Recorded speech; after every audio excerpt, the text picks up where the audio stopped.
최근 중국이 만든 6세대 전투기의 사진과 영상이 공개되면서 전 세계적으로 큰 파장을 일으키고 있죠. 미국도 잠시 중단한 6세대 전투기를 중국이 만들었다. 얼핏 들어서는 믿기가 어려운데요. 그 실체를 파헤쳐보기 전에 구독, 좋아요, 알림 설정으로 구독자 100만의 일원이 되어주세요.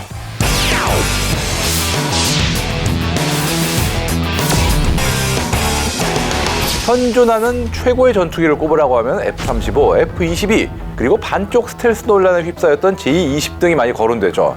이 전투기들은 모두 5세대로 분류됩니다. 그런데 이를 뛰어넘는 6세대 전투기가 등장했다. 그것도 중국에서? 중국이 차세대 군용기 개발에 막대한 돈을 투자하고 있다. 이건 이미 잘 알려진 일이지만 만약 이게 6세대 전투기가 맞다면 이는 하나의 사건이라 할 수 있는데요. 지난해 크리스마스가 지나기 무섭게 중국의 SNS 플랫폼 웨이보를 중심으로 J-20S와 함께 비행하는 정체불명의 전투기 사진과 영상이 올라왔습니다. 여러 전문가는 이 전투기를 보고 6세대 전투기의 시제기가 아니냐라는 의견을 내놓고 있죠.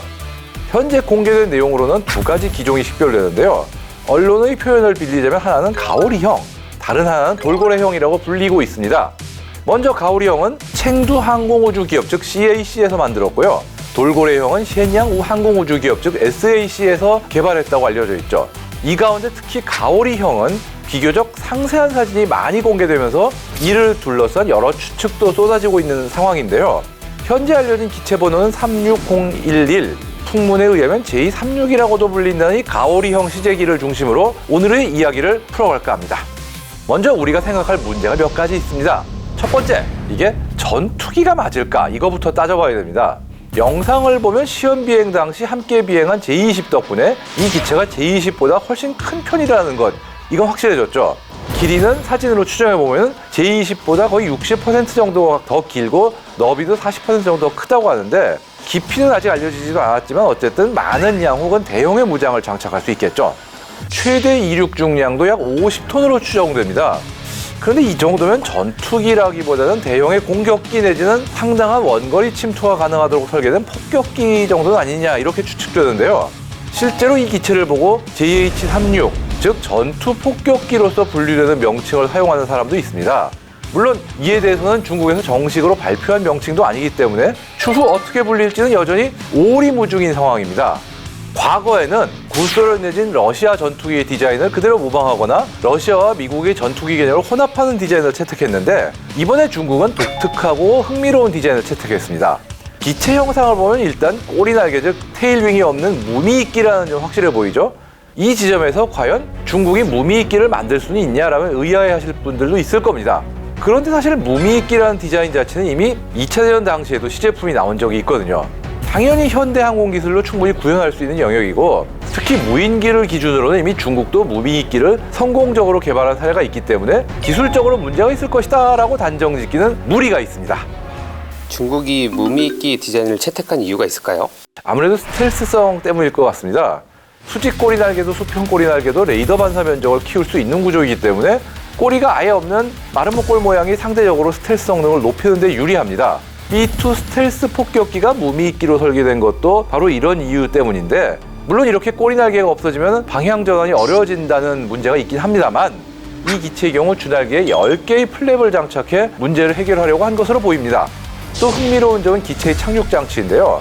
일반적인 전투기와 달리 3개의 랜딩 기어 그 착륙 장치 각각에 타이어를 2개씩 배치했고요. 그중 2개의 메인 착륙 장치는 앞뒤로 타이어가 배치되어 있는데 이걸 보면은 이게 아무리 봐도 굉장히 무거운 중량을 지탱하려고 디자인된 거 아니냐 이렇게 추측할 수 있습니다. 또 중앙부에는 상당한 부피의 내부 공간이 있는 것으로 보이는데 아무래도 이 부분이 내부 무장창이 아닐까 이렇게 추정됩니다. 참고로 이게 무미익기이자 기체 전체가 날개처럼 전익기에 가까운 그런 형태인데 이건 아무래도 기체 연료 탑재량을 늘리려고 한 게 아닌가 이런 추정도 가능합니다. 여러모로 독특한 이 기체에서 가장 이색적인 부분은 엔진 숫자입니다. 바로 3발, 즉 3개의 엔진을 사용한 것으로 보입니다. 대부분의 현대 군용기는 쌍발이나 단발 혹은 4발, 즉 엔진 4개를 다는 걸 사용하기 때문에 지금처럼 3발 엔진은 드문 케이스고 이런 전술기에선 거의 세계 최초에 가깝지 않나 이렇게 생각되는데 이렇게 만든 이유가 중국 엔진 설계 기술의 한계 등으로 인한 것인지 아니면 또 다른 이유 때문인지 현재로서는 알 수가 없습니다. 엔진 수가 많아질수록 추력이 증가하겠지만 무게 증가와 연비 하락 문제가 있기 때문에 쉽게 선택하기 어려운 방식이거든요. 때문에 이런 종류의 기체에 산발 엔진을 사용한 자체만으로도 대단히 도전적이라는 생각도 들고, 일각에서는 이 세 개의 엔진이 상황에 따라서 선택적으로 가동될 수 있는 거 아니냐라는 분석도 있습니다. 예를 들면 속도와 고도 등에 따라서 최적의 연비를 제공할 수 있게 만들어진 미국의 적응형 사이클 엔진 역할을 결국은 엔진 숫자를 맞춰가지고 구현하는 거 아니냐, 이런 얘기도 있는 거죠. 그런가 하면 공기 흡입부 중 두 개는 동체 아래, 하나는 동체 위에 자리한 모습인데요. 이런 구조는 엔진이 세 개인 상황에서도 동체 가운데 상당한 양의 무장 탑재 공간을 확보할 수 있게 하기 위해 좋게 말하면 효율적, 나쁘게 얘기하면 궁여지책, 이런 설계 아니냐, 이렇게 볼 수도 있습니다. 근데 문제는 이게 이착륙 시에 무미익기라는 디자인 특성상 굉장히 받음각이 굉장히 높게 오르기 때문에 위에 있는 공기흡입구가 이착륙 시에 공기흡입 효율이 굉장히 좋지 않지 않느냐 지적도 있지만, 그거는 결국 좀 더 자세히 분석을 해봐야 알 수 있는 거기 때문에 이것도 확실하진 않습니다. 어쨌든 이처럼 흥미로운 기체임에는 틀림이 없지만 아직 우리가 따져볼 문제가 남아 있습니다. 바로 이게 과연 진짜 6세대 전투기는 맞느냐라는 질문이죠. 여기에 대한 정답은 사실 아무도 모릅니다. 왜냐? 애당초 6세대 전투기의 정의가 아직 무엇인지도 확실히 수립되지 않은 상태이기 때문이죠. 물론 6세대 전투기의 필수 특징 중 일부일 것으로 추정되는 장거리 비행 능력, 초고속 스텔스 기능, 발전된 전자전 장비 등이 탑재는 돼 있긴 하겠지만, 이걸 이뤘다고 6세대라고 단언할 수 있냐? 그건 아직 알 수가 없습니다. 과연 이 중국이 내세운 이 신형 기체가 의외로 우리가 말하는 5세대 전투기의 범위를 넘지는 않는 5세대의 범위 안의 신형 기체인지, 아니면 기존의 개념과는 완전히 다른 새로운 세대의 플랫폼인지는 더 자세히 봐야 알 수 있겠지만, 중국의 항공기 개발 역량이 몰라보게 향상되었다, 이것만큼 확실해 보입니다. 현 상황에서 우리의 전투기 개발 과제는 무엇이라고 생각하십니까? 지금은 여러 나라들이 차세대 전투기를 앞다퉈서 개발 중입니다. 영국, 이탈리아, 일본은 지금 합작해서 GCAP, 즉 글로벌 컴뱃 에어플레인, 다국적 전투항공기 개발 계획이라는 전투기 개발 프로그램을 추진하고 있고요. 프랑스, 독일, 스페인도 협력해서 FCAS, 퓨처 컴뱃 에어 시스템, 즉 미래 전투항공 시스템이라는 차세대 전투 개발 프로그램을 수행하고 있죠.